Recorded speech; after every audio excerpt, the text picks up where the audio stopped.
for the very insightful speeches and presentations. And so we're going to open it up to questions from the audience. If anyone who is watching online have any questions, you could feel free to put it in the chat window and we will ask the questions to the panelists.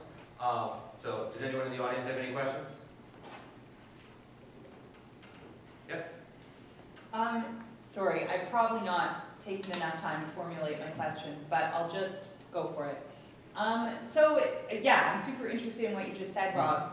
But I think about, I hang out with some people with autism who are, I feel like food has become a real site of oppression for them because a certain person I'm thinking of, for example, his mom has read this kind of study and is like, you can't eat gluten, you can't eat this, you can't eat that.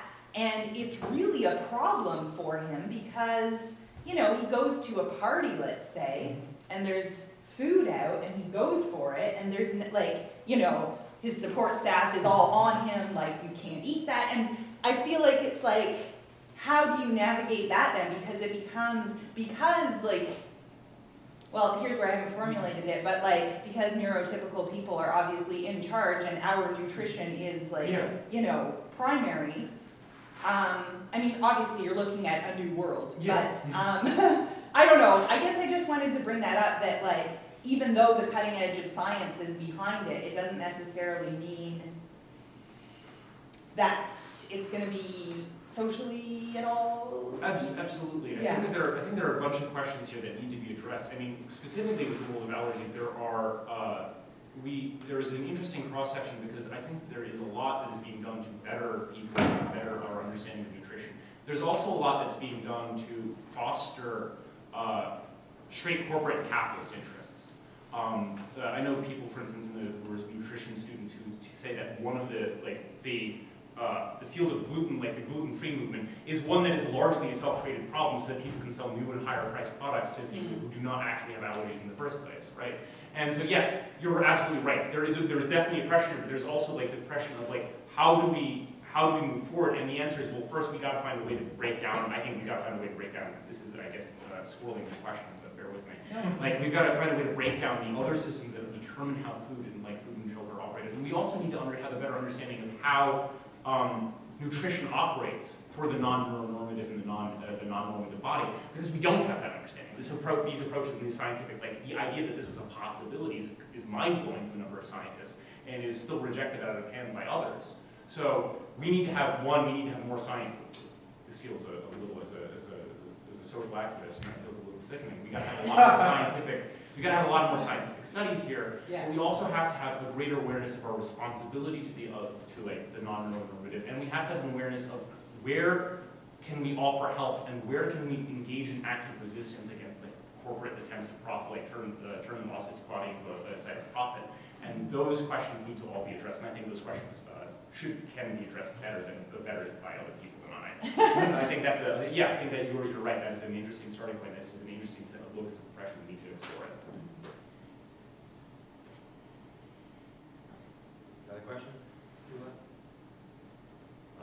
I have a few questions, actually. I've got one for you, Nora. You say that that a liberatory struggle in order to avoid suppression has to always be one from the bottom up, and you give a couple examples of that. I was curious about how do you determine which is the bottom of the two oppressions when two people are oppressing each other? Like you mentioned that, you know, when we deal with the factory farm worker, you know, the bottom of that oppression is the animals who are being slaughtered. But you know, some of those factory farm workers who are also dying in this process might say that they're the bottom based upon the way that they're treated in the social, intersections of oppression as well. So I'm wondering if there's tools to sort of determine out what is the bottom oppression that we can build up from in different circumstances. Part of the problem is that everyone who is oppressed subjectively feels that they are the bottom of the heap. If you're oppressed, if I'm oppressed, I feel that I am the bottom of the hierarchy.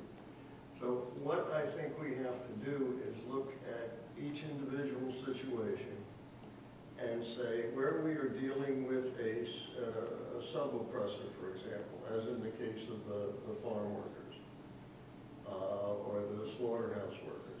And I think we have to say that as a group, they have more power than the animals that they are oppressing. Otherwise, they would not be in a position to be self-oppressors. And I think we therefore have to consider for that particular situation, the animals as the bottom of the group. But that's only within the context of the actual oppressive situation. Once we get outside of that, then we have to look at the farm workers as the oppressed group. That makes sense.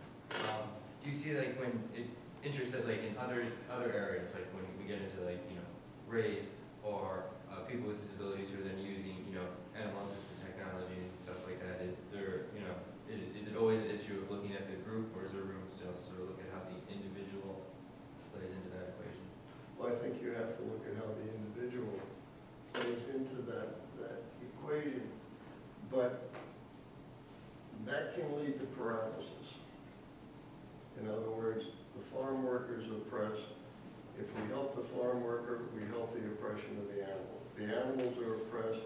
If we help the animals, then that increases the oppression of the farm workers because they lose their employment. And that, in a sense, the two interests, the conflict is irreconcilable. There is no way to reconcile the interests of those two groups within the framework of that particular structure. So what we have to do is look at which group is oppressing which other group. We have to start at the bottom, remove that oppression, and then work to remove the oppression of the sub-oppressor group. Otherwise, we're paralyzed, and nothing happens.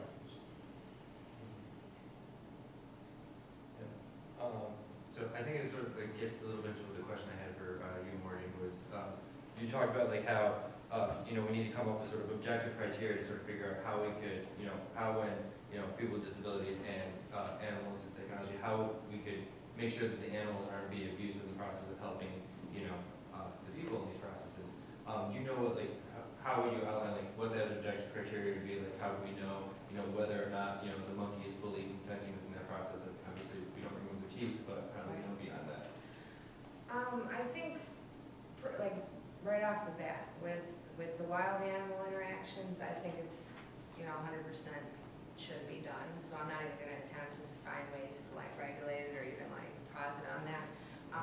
But like say when it gets tricky, and I still really am not sure how I feel exactly about this, but like in situations with, you know, visitation animals like dogs and things that are seemingly, you know, balanced and harmonious interactions, I'm okay with that, and I'd be willing to put forth, you know, my efforts to find objectifiable ways to regulate, you know, because I'm not like a welfarist and I don't feel comfortable like coming up with like regulatory things. But one of the ways is the ASPCA, which again I'm not a fan of, but they do have a program where they do temperament tests, and it's a process that goes for a few hours at the very least over like a week, and they you know, use the behavior of the animal, everything from like lip licking, tail wagging in certain positions, posture, everything like that, and they tally the scores to be able to see exactly like, well not exactly, but try to understand the level of stress the animal's facing. Another way to like minimize stress, which isn't your question, but that would just be like to keep it to like half-hour long interactions instead of like multiple hours at a time, where, you know, the fatigue and the burnout for the animal is quite likely.